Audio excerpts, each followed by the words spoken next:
In the middle of life, childhood returns. The water is sweet and bitter. I seek my childhood like a lost picture. L'image qui manque dans votre tête, que les choses que vous aurez aimé voir et qui manquent, quelque chose d'inachevé dans votre vie ou dans votre trajectoire. Mais c'est sûr qu'on est un peu noyé par plein d'images différentes. Donc parfois il faut revenir à l'essentiel. Parce que comme dit le poète, l'essentiel est toujours menacé par l'insignifiant.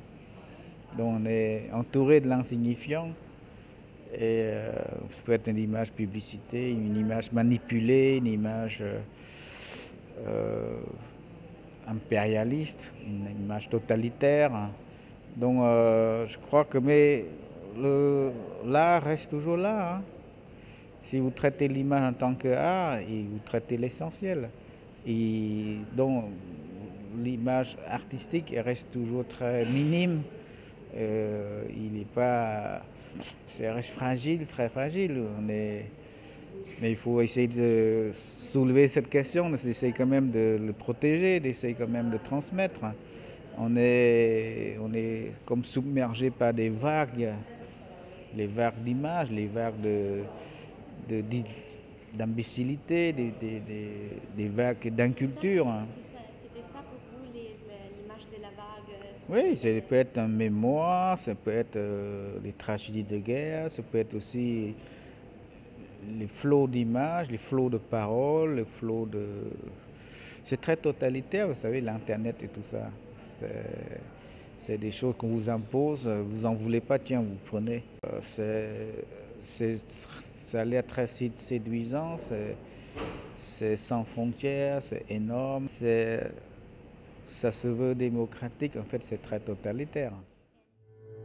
This missing picture, I now hand over to you so that it never ceases to seek us out.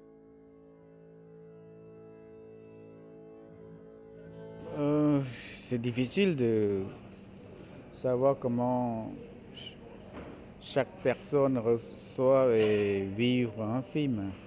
En fait, on vit une image selon aussi son propre expérience du passé.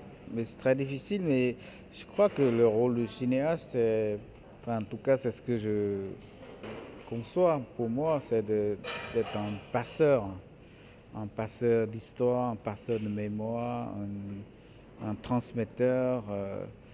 Et puis voilà, et on ne sait pas, parce que souvent on reçoit un message, puis on transmet. Le cinéma, c'est quelque chose qui se pose la question, comment vivre ensemble? Et c'est ça, le cinéma ou la littérature ou l'art en général. Et le questionnement de l'art, c'est ça, c'est comment vivre ensemble, comment... au fond, c'est ça, comment vivre ensemble, c'est comment aimer, comment partager, comment envisager notre histoire.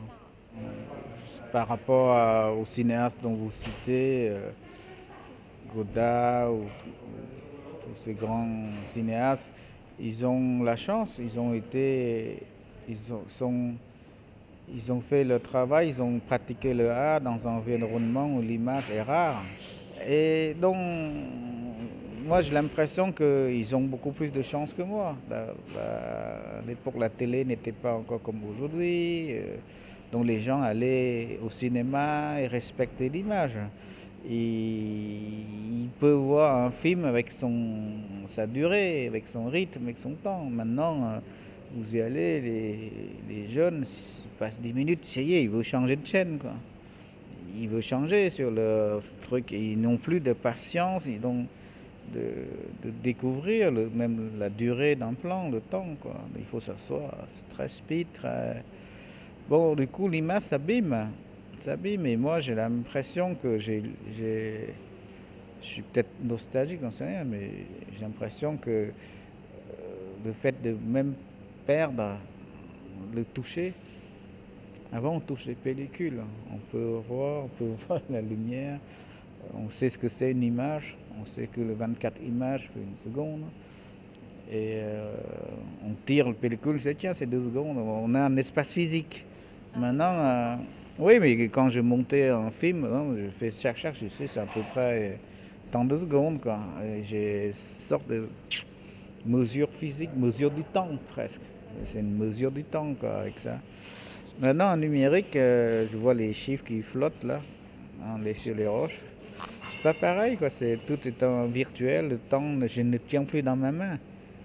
Le temps, ce n'est que les timecodes qui m'indiquent où je suis, quoi. Mais je ne tiens pas physiquement dans la main. Avant, 24 images, je sais ce que c'est. Une seconde de temps, je sais ce que c'est, avec le temps physique de l'image. ពេលខ្ញុំឡើងមកយកអ្នកទោសខ្ញុំមើលបន្ទប់តូចបន្ទប់ធំគាត់ដាក់បាតដៃលេខបន្ទប់ធំ39អ្នកទោសលេខ13ម្ដាយយកអ្នកទោសលេខ13ខ្ញុំមួយយកសួរយក13ឯងបាទ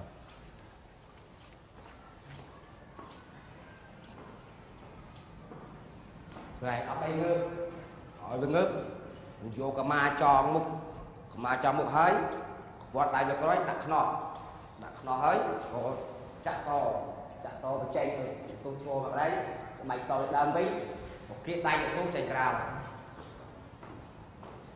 Je crois qu'il faut faire des films selon la nécessité, quoi, de le faire, quoi. J'avais pas besoin d'en parler parce que je trouvais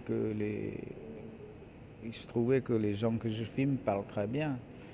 Pourquoi ne pas l'écouter? Pourquoi ne pas leur faire confiance? Pourquoi ne pas...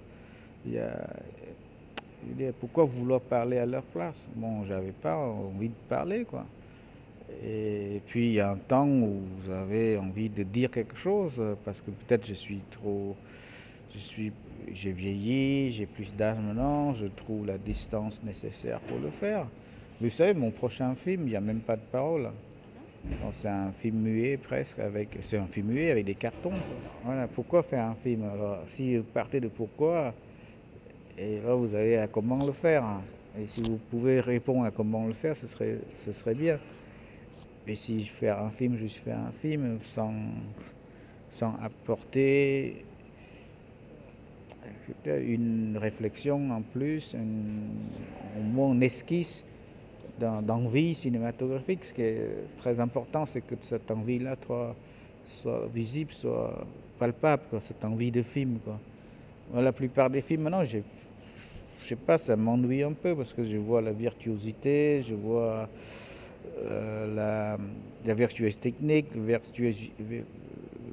l'habileté de scénario, mais je vois peu de films qui a vraiment le désir de film, l'amour pour le film, quoi.